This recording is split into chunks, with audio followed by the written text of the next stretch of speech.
नमस्कार, मेरा नाम है आशीष जायसवाल। हम लोग कई ऐसी चीजों का लाभ उठा रहे हैं जिनके लिए कुछ लोगों ने अपनी जिंदगी दांव पे लगा रखी है। जैसे अगर हम बात करें तो हमारे सामने ही बल्ब जल रहा है। जो लाइट हम तक पहुंच रही है वो लाइट किसी ना किसी चीज से तो बनती होगी। एग्जाम्पल के तौर पर अगर हम कोयला लें तो इमेजिन करिए कि कोयला जिस जगह से निकाला जाता होगा और जहां तक पहुंचाया जाता होगा, सो इस बीच में कितनी तकलीफें आती होंगी। सबसे ज्यादा जो तकलीफ झेलने वाले लोग होते हैं वो लोग होते हैं जिनको सबसे कम रुपया मिलता है और सबसे ज्यादा मेहनत करनी पड़ती है। दूसरी चीज, कुछ ऐसे ऑफिसर्स होते हैं जो कभी महसूस ही नहीं कराने देते हैं कि वो ऑफिसर हैं। वो हमेशा ये कहते हैं कि हम आप ही के आसपास के से निकले हुए लोग हैं। और आज की कहानी जो है एक ऐसे अधिकारी की है जो अधिकारी था, लेकिन उसने जब मजदूर मुसीबत में आए, जब कोयले की खान के अंदर 64 या 72 लोग फंस गए, तो उसने अपनी जान की परवाह नहीं की और कहा कि ठीक है, हम बचा के लाएंगे। जब दो बुजदिलों ने जाने से मना कर दिया कि नहीं, हम नहीं जाएंगे उसके अंदर, हमारी जान जा सकती है, लेकिन उस ऑफिसर को अपने काबिलियत पर भरोसा था कि नहीं, हम तो निकाल के लाएंगे कुछ भी हो।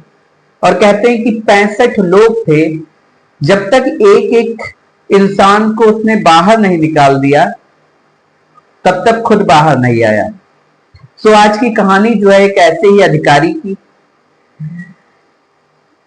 कहते हैं कि हौसला होना चाहिए, फासले खुद ही मिट जाते हैं। और ये उन पर बिल्कुल सटीक बैठती है। उसके बाद उन पर एक फिल्म बनी है, रजनी रानीगंज। अक्षय कुमार ने इसमें जो है उनका किरदार निभाया है। आपने कई सारी मूवी देखी होगी, कोयला देखी होगी शाहरुख खान की, काला पत्थर अमिताभ बच्चन की। उसमें देखा होगा जो जो खनन होता है या जो माइनिंग होती है वो कितनी खतरनाक होती है। जमीन के कई फीट नीचे, 2-2, 3-3 सौ, 500-500, हजार फीट नीचे जो है मजदूर होते हैं। उनको लिफ्ट के थ्रू ले जाया जाता है, लिफ्ट के थ्रू निकाला जाता है। कई बार जो है अगर हम कह सकते हैं कि लैंडस्लाइड हो जाए तो वो उसी के अंदर दब जाते हैं, मर जाते हैं। कई बार तो पता भी नहीं लगता। सो कहानी की शुरुआत जो है वो कोयले से होती है। और अब तो नहीं, लेकिन एक टाइम था जब कोयला जो है घरों में भी यूज होता था। इवन जब सीएनजी या एलपीजी नहीं होती थी, तो ऐसी गैसेस नहीं होती थी, तो घरों में क्या होता था कि कोयले का ही यूज होता था। कपड़े प्रेस होते थे उस वक्त भी कोयले का यूज होता है। धीरे धीरे जब इंडस्ट्रियलाइजेशन हुआ, ट्रेनें आ गई, तो सबसे पहला जो इंजन बना वो भी कोयले से ही चलता था। सो उसके बाद बिजली का आविष्कार हुआ, तो बिजली के लिए भी कोयले का ही प्रयोग हुआ। तो ऐसे बहुत सी चीजें हैं जहां कोयले का यूज होता है। और कोयला जब कहते हैं कि लाखों वर्षों तक नीचे जो दबा रहता है वो हीरा बन जाता है, और हीरे की कीमत बहुत ज्यादा होती है। बहुत सी ऐसी चीज हैं दुनिया में, अगर देखें तो 5 ही देश हैं जो जिनके पास सबसे ज्यादा कोयले के भंडारण में से एक भारत है, अमेरिका है, रूस है, चाइना है, ऑस्ट्रेलिया है, और उसके बाद जो है भारत है, जिनके पास जो है सबसे ज्यादा कोयला है। अगर हम भारत में देखें तो झारखंड, ओडिशा, पश्चिम बंगाल, मध्य प्रदेश, आंध्र प्रदेश, बिहार, उत्तर प्रदेश, मेघालय, असम, सिक्किम, नागालैंड, अरुणाचल प्रदेश, ये वो जगह हैं जहां पर जो है कोयला भरपूर मात्रा में है, बिल्कुल कमी नहीं है। और यहां पर सबसे ज्यादा माइनिंग भी होती है।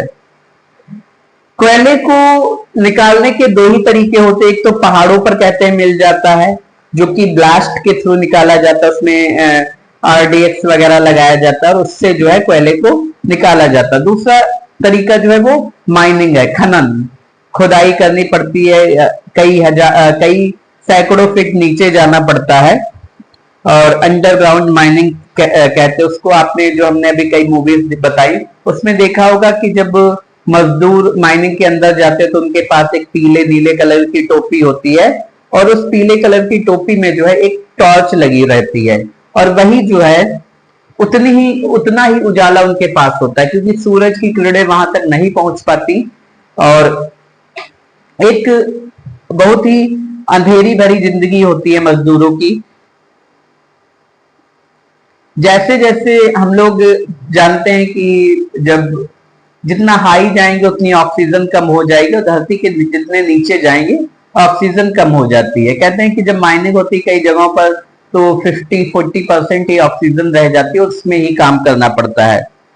कई बार ऐसा होता है कि माइनिंग की गई, खुदाई की गई, उसमें पानी निकल आया तो भी मजदूरों को डूबने का खतरा रहता है। कई बार सांस लेना मुश्किल हो जाता है। सो ये जो कहानी है कोल इंडिया लिमिटेड, माइनिंग पहले तो जब देश गुलाम था तब तक तो प्राइवेटाइजेशन था, या हम कह सकते हैं कि ब्रिटिशर्स के पास थी, लेकिन धीरे धीरे इसको कोल इंडिया लिमिटेड भारत सरकार ने ले लिया। ये कहानी जो है 1989 की है, 1989 की, और कहते हैं कि कोयला निकालने की जो शुरुआत है, सबसे पहले जब अंग्रेज यहां पर आए तो मसाले का व्यापार करने आए थे, बाकी सारी चीजें करने आए थे, लेकिन धीरे धीरे उन्होंने देश पर कब्जा कर लिया। कई ख्याल मेरे दिमाग में आते हैं, ऑन कैमरा कह नहीं सकते। कि इस देश को सबने लूटा और चाहे पुर्तगाली आए, डच आए, डेनिस आए, अंग्रेज आए, इसके अलावा अगर देखें तो मुगल आए, जितना अंधविश्वास ये फैला हुआ है कि फला भगवान हमें बचा लेंगे, फला भगवान हमें बचा लेंगे, क्या उस वक्त कोई भगवान नहीं थे जो इन लोगों से बचा लेते? और आज भी हम इतने ताकतवर नहीं हैं, चाइना इतना डेवलप हो रहा है। जिन देशों के पास डेवलपमेंट है, क्या उनके भगवान कुछ ज्यादा मजबूत हैं या कमजोर हैं? मुझे नहीं पता, लेकिन सवाल ये उठते हैं कई बार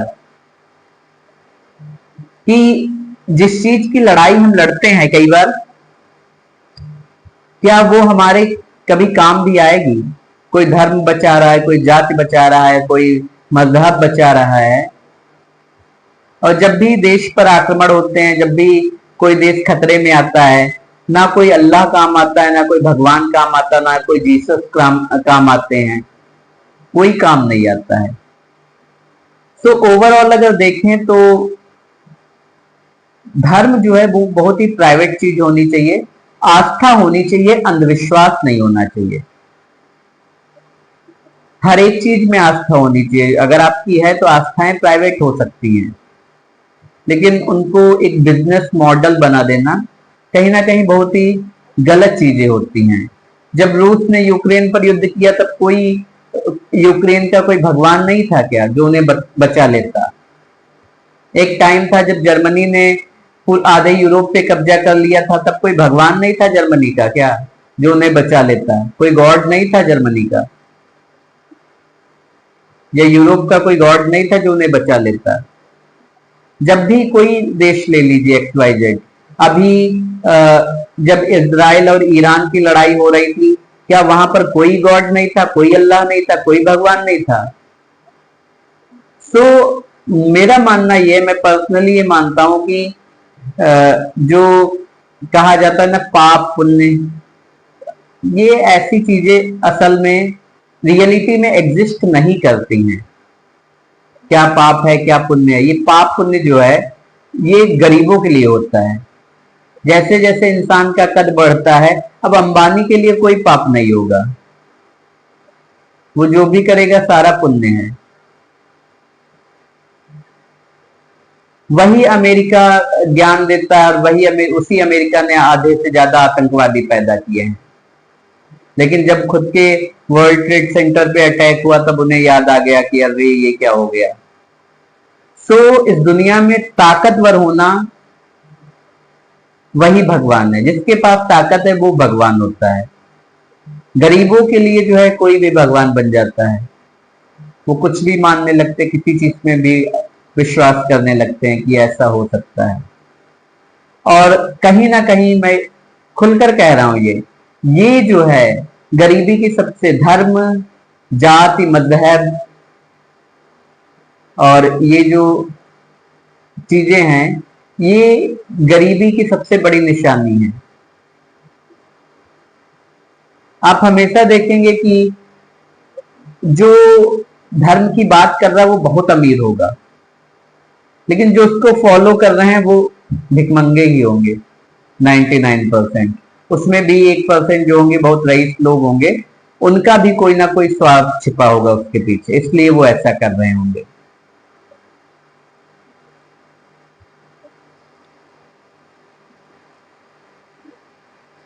हम लोग वापस कहानी पर आते हैं। कहते हैं कि पहली बार जो माइनिंग हुई वो 1774 में हुई। अंग्रेजों ने पश्चिम बंगाल में एक जगह है महावीर खदान, वहां पर कोयले का खनन किया। लेकिन उस वक्त जो है कोयले की इतनी जरूरत भी नहीं थी। मान लो ठंड हुई तो थोड़ी बहुत जरूरत होती थी, तो जंगल से लकड़ियां काट लेते थे, उससे काम चला लेते थे। तो उन्हें लगा कि इसका क्या जरूरत है, बेवजह क्यों करें। तो ये पहली बार कहते हैं वहां पे खनन किया उन्होंने, उसके बाद बंद कर दिया। धीरे धीरे जो है जब इंडस्ट्रियलाइजेशन हो रहा था तो 1853 में जो है भाप वाले इंजन का आविष्कार हुआ, और उसी भाप वाले इंजन की वजह से कोयले की डिमांड बढ़ी। और जब कोयले की डिमांड बढ़ी तो कहीं ना कहीं जो ब्रिटेन इंडिया पर जिसने कब्जा कर रखा था उसको अब जो है पता लग गया कि ये जो कोयला जो अभी तक काम का नहीं था, अब हमारे लिए रिसोर्स बन चुका है और इससे पैसा कमाना है। कहते हैं अरबों लाखों डॉलर कमाए उन सबने, और जबरदस्त माइनिंग की। इतनी जबरदस्त माइनिंग करने के बाद भी कहते हैं कि आज भी इंडिया में 319 अरब कोयले के भंडार हैं। 319 अरब पूरे इंडिया में जो है कोयले के भंडार हैं, और ये हम लोगों के लिए बहुत हैं। महावीर जहां अंग्रेजों ने पहली बार खुदाई की, कहानी भी उसी महावीर खदान की है। लगभग 320 फीट नीचे खुदाई चल रही थी। कुछ मजदूर थे वो काम कर रहे थे, लगभग 220 मजदूर वहां पे काम कर रहे थे, और लिफ्ट से जो है मजदूरों को उस सुरंग में खदान में ले जाया जाता था। और एक ट्रेन थी जो कि अंदर जाती थी और कोयले को लेकर बाहर आ जाती थी। मजदूर अंदर कोयले को तोड़ रहे थे, निकाल रहे थे, जैसे भी निकालते हैं। तारीख थी 13 नवंबर 1989। जब कोयले की माइनिंग हो रही थी तो लगभग दोपहर का वक्त था, और कोयला निकालने के लिए कहते कि सुरंग के अंदर कुछ ब्लास्ट करने पड़ते हैं। जो माइनिंग होती है वहां पे कुछ ब्लास्ट करने पड़ते हैं, तो ये लोग भी कुछ ब्लास्ट करते हैं। लेकिन ब्लास्ट की वजह से जो है जो धमाका था वो कुछ ज्यादा तेज होता है, और उसी खदान के अंदर जो है लैंडस्लाइड हो जाती है। जब लैंडस्लाइड होती है तो धीरे धीरे पानी का फवारा आना शुरू हो जाता है, और वो पानी का फवारा अभी तक तो धीरे धीरे था। मजदूर जब ये देखते हैं, अब जमीन के नीचे जो पानी का फवारा धीरे का मतलब समझ सकते हो, हमारी टंकी से जो पानी आ रहा वो नहीं, उससे 10, 20, 50 गुना ज्यादा। लेकिन खदानें भी बहुत बड़ी होती है। मजदूर जो हैं अपना काम छोड़कर लिफ्ट की तरफ भागते हैं। कहते हैं लिफ्ट जो है लगभग 150 मजदूरों को ऊपर ले आती है। लेकिन ब्लास्ट की वजह से जब उसमें माइनिंग के अंदर थोड़ी लैंडस्लाइड हुई, जो इधर उधर जमीनें थी वो जब खसकने लगी, तो लिफ्ट जब सुरंग के अंदर जा रही थी तो बीच में जो है कोई पत्थर में जाके फंस जाती है। और जब लिफ्ट पत्थर में फंस जाती है तो वो ना ऊपर आ रही थी ना नीचे जा रही थी। अब 220 मजदूर थे, 150 के आसपास लगभग बाहर आ जाते हैं। 70 या 72 लोग जो थे वो उसमें फंस जाते हैं। और लिफ्ट में मलबा भर चुका था जो अभी तक उनको निकाल रही थी। अब खदान के अंदर पानी भरना शुरू हो जाता है, लोगों को पता भी नहीं था कि क्या अंदर हो रहा है, कोई जानकारी भी नहीं मिल रही थी। और धीरे धीरे कहते हैं कि पानी फोर्स के साथ बढ़ना शुरू हो जाता है। खबर दी जाती है एडिशनल चीफ माइनिंग इंजीनियर एक थे जसवंत सिंह गिल। ये जो जसवंत सिंह गिल थे, इनका इस यूनिट से कोई लेना देना नहीं था। जहां पर ये जो पश्चिम बंगाल की महावीर खदान थी, इस यूनिट से इनका कहते हैं कोई लेना देना नहीं था। ये नॉर्मली ऐसे जा रहे थे अपने ऑफिस, लेकिन इन्हें पता चलता है तो ये वहीं पे गाड़ी मोड़ते हैं और वो वहां पर आ जाते हैं।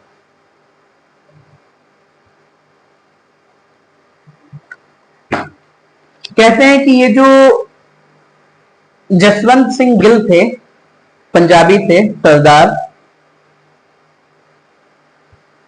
उन 72 लोगों के लिए भगवान साबित हो जाते हैं। जिस भगवान की हम अभी बात कर रहे थे, तो उनके लिए यही भगवान थे। वहां पर जब ये सारी चीजें होती हैं तो अब जो मजदूर थे तो वहां उनके घर वाले धीरे धीरे आने लगते हैं, रोना पीटना शुरू हो जाता है, अधिकारियों को गाली पड़नी शुरू हो जाती है और ये भी कहा जाता है कैसे भी करके निकालो इनको। धीरे धीरे जो है सब जो भी अधिकारी वहां पे थे वो अपना दिमाग लगाना शुरू कर देते हैं। जो माइनिंग हेड होते हैं वो सारे सभी अधिकारी आ जाते हैं। जब सब अधिकारी दिमाग लगा रहे होते हैं तो वहीं पर जब गिल साहब खड़े होते हैं तो गिल साहब से भी कहा जाता है कि आप भी देखिए कुछ। अब इमेजिन करिए कि एक व्यक्ति ऐसा जिसका इस यूनिट से कोई लेना देना नहीं, चाहते तो वो चले जाते अपना काम करते जाके। वो कहते हैं मुझे ब्लूप्रिंट मंगवाइए, ब्लूप्रिंट मंगवाते हैं। उसके बाद वो सारी जगह देखते हैं कि मजदूर फंसे कहां पे थे, पहले मजदूर कहां पे थे। उसके बाद वो पूछते हैं कि इस ब्लूप्रिंट में जो है माइनिंग कहां कहां पे है, माइनिंग कहां कहां पे की गई, पता चलता है कि इन इन जगहों पे माइनिंग की गई। उसके बाद कहते हैं कि इस यहां पे जो सबसे ऊंची जगह कौन सी है, तो बताया जाता है ये सबसे ऊंची जगह ये है। लोगों को समझ नहीं आ रहा था कि वो व्यक्ति कर क्या रहा था, क्या बता रहा था, लेकिन काफी एक्सपीरियंस्ड थे, उन्होंने इसी चीज में पढ़ाई की थी और बहुत सी चीजों पे एक्स्ट्रा वर्क उन्होंने कर रखा था। वो कहते हैं कि नॉर्मली क्या होता है कि अगर मान लो आप घर में हैं और आपके घर में अगर पानी भर रहा है तो आप जिधर गड्ढा है उधर नहीं भागेंगे, किधर भागेंगे, या तो छत की तरफ भागेंगे या जो ऊंची जगह है वहीं पे भागेंगे। तो वो कहते हैं कि जो ऊंची जगह है वहां पर एक होल बनाया जाए जिसमें एक पूरा आदमी जा सके। फिर होता क्या है कि यहां जो है खुदाई करनी शुरू की जाती है। कई लोग आपत्ति भी जताते हैं कि मजदूर कहीं और फंसे, आप खुदाई कहीं और करवा रहे हैं। गिल साहब का वही कहना था कि आपके पास कोई ऑप्शन है, सबका जवाब आता है नहीं, तो कहते थे हमें काम करने दो। फिर सबको मानना ही पड़ा कि जब तुम्हारे पास कोई ऑप्शन नहीं है, गिल साहब अकेले थे जिनके पास ऑप्शन था। उन्होंने जो है वहां पे एक सुरंग खुदवाई और पाइप डलवाई, उसके थ्रू जो है मजदूरों तक खाना पीना भिजवाया गया। धीरे धीरे शाम हो जाती है, मजदूर खाना पीना खाते हैं। 1989 तक जो है टेक्नोलॉजी जो है इतनी ज्यादा डेवलप नहीं हो पाई थी। जब ये सारी चीजें हो रही थी तो गिल साहब कहते हैं कि यहाँ पे कोई अच्छा मैकेनिक है, तो एक मैकेनिक बुलाया जाता है। वो कहते हैं कि मुझे लोहे का एक कैप्सूल बना के दो। कैप्सूल मैं यहाँ पे देख सकते हो आप। तो कहते हैं एक लोहे का कैप्सूल बना के दो जिसमें एक आदमी जो है पूरा फिट हो जाए, उसमें एक गेट भी होना चाहिए। अब मजदूर फंसे हुए हैं, जल्दी जल्दी में एक कैप्सूल बनाया जाता है। कैप्सूल जब बनकर तैयार हो जाता है, गिल साहब कहते हैं कि ये जो है इसी सुरंग के अंदर से जो है नीचे जाएगा और फिर आपको ऊपर खींचना है। अब सवाल ये उठता है कि कैसे पता चलेगा कि ये जो है नीचे पहुंच गया है और कब खींचना है। सो वहां पे दो लोग थे जिनसे कहा जाता है कि आप लोग जो है इस सुरंग के अंदर जाएंगे।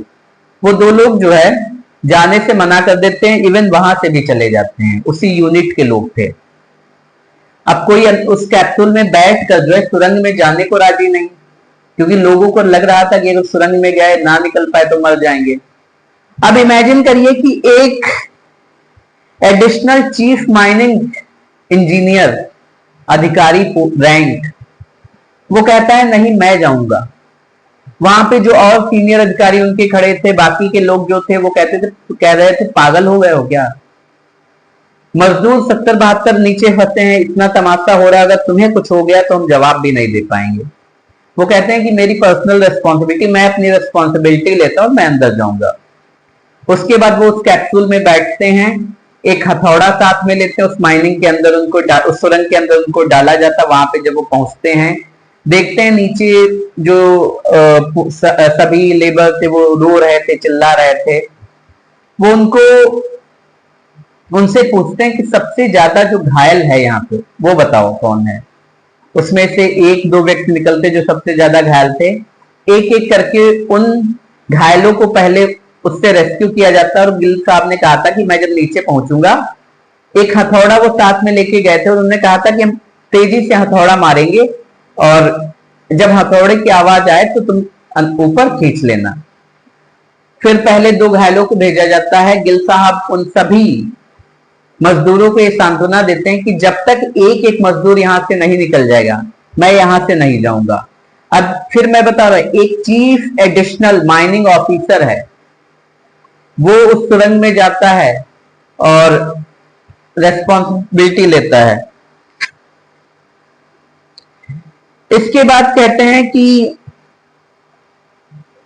ये जो कैप्सूल था ये लगभग 22 इंच का था और 2.5 मीटर लंबा था। सो एक एक करके जो है 65 लोगों को निकाला जाता है। कहते हैं 72 लोग थे उसमें, बाकी के लोगों की डेथ हो चुकी थी। तो 65 लोगों को निकाला गया उसमें से, और 65 लोग जब सही सलामत निकल आए उसके बाद गिल साहब आते हैं वापस। कहीं ना कहीं जो सरदार होते हैं उनमें ये चीजें कॉमन पाई जाती है। वो बहादुर तो होते हैं। आपने कई सारे केस ऐसे सुने होंगे जहां पर जब उन्होंने मुसीबत देखी तो एक ही धर्म ऐसा है जो जाति, मजहब, बाकी सारी चीजें नहीं देखता है कहीं ना कहीं। और बहुत सी ऐसी चीजें हैं। इसके बाद होता क्या है कि उस वक्त जो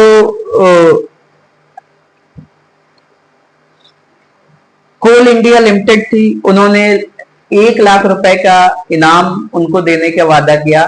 ये बात फिर हवा हवा रही, शायद उनको मिला भी नहीं बाद में। और उस वक्त 1 लाख रुपए बहुत होते थे।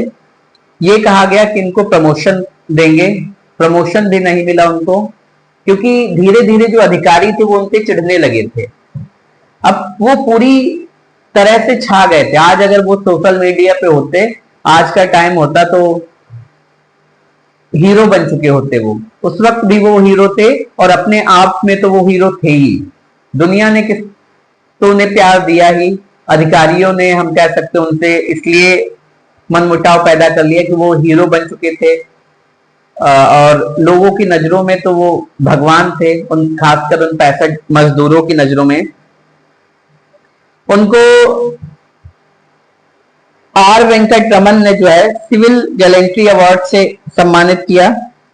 इसके बाद इंजीनियर एसोसिएशन ने जो है लाइफ टाइम अचीवमेंट्स अवार्ड से सम्मानित किया। कोल इंडिया लिमिटेड ने जो है 16 नवंबर को उन्हीं के लिए जो है रेस्क्यू डे डिक्लेयर किया। 2019 में उनकी डेथ हो गई और कहते हैं कि रिटायरमेंट के बाद वो अमृतसर चले गए थे, अमृतसर में ही रहे। इवन प्रमोशन की जगह जो है उनको एक ऐसे ऑफिस में ट्रांसफर कर दिया गया जहां पर उनसे बहुत जूनियर अधिकारी थे। सो कहीं ना कहीं जो उनके सीनियर्स थे उन्होंने उनके साथ इसलिए अच्छा व्यवहार नहीं किया क्योंकि वो एक बहादुर इंसान थे, वो एक बहुत साफ दिल के इंसान थे। उन्होंने अपनी जान की परवाह नहीं की 65 लोगों को बचाने के लिए। उन्होंने ये सोचा कि हमारा परिवार है तो अगर एक जान जाने से अगर 65 बच जाती हैं तो शायद यही स्वर्ग होगा और यही धर्म होगा। तो ऐसे इंसान थे गिल साहब। तो ये कहानी एक व्यक्ति की थी जिसको इसलिए भी प्रमोशन नहीं दिया गया क्योंकि वो दुनिया की नजरों में हीरो बन चुके थे। वो 65 लोगों के लिए रियल में भगवान बन चुके थे कि उन्होंने उनकी जान बचाई थी। और कहते हैं उसके बाद जो कैप्सूल गिल साहब ने बनाया 1989 तक 1989 तक कोई भी देश जब रेस्क्यू करता था तो इस बात का ख्याल उसको नहीं था। उसके बाद अमेरिका, रूस, कई ऐसे देशों ने जो है जब मुसीबत आई तो इसी तरीके का कैप्सूल डिजाइन किया और उन सारी चीजें लोगों को मुसीबत से निकाला। तो एक शख्स जो सितारा बन गया, और ऐसी बहुत सी शख्सियत होंगी इस दुनिया में, इस भारत में, जिनको हम लोग इसलिए नहीं जानते हैं क्योंकि सामने नहीं आ पा रहे हैं। हम इंस्टा पे रीले स्क्रॉल करते रह जाते हैं। हम एक झूठी दुनिया में रह रहे हैं और जो सच्चे लोग हैं, जो रियल हीरो हैं, उनको हम आइडेंटिफाई ही नहीं कर पा रहे हैं कि वो हैं कहाँ पे, असल में कौन है। और ऐसे अगर आप सर्च करने बैठो तो बहुत से लोग हैं जिन्होंने कभी, हम कह सकते हैं, जिक्र नहीं किया अपनी बहादुरी का, जिन्होंने बहुत कुछ सैक्रिफाइस किया लेकिन कभी उफ तक नहीं किया। तो सलाम है गिल साहब को जिन्होंने अपनी बुद्धि का परिचय दिया, अपने साहस का परिचय दिया।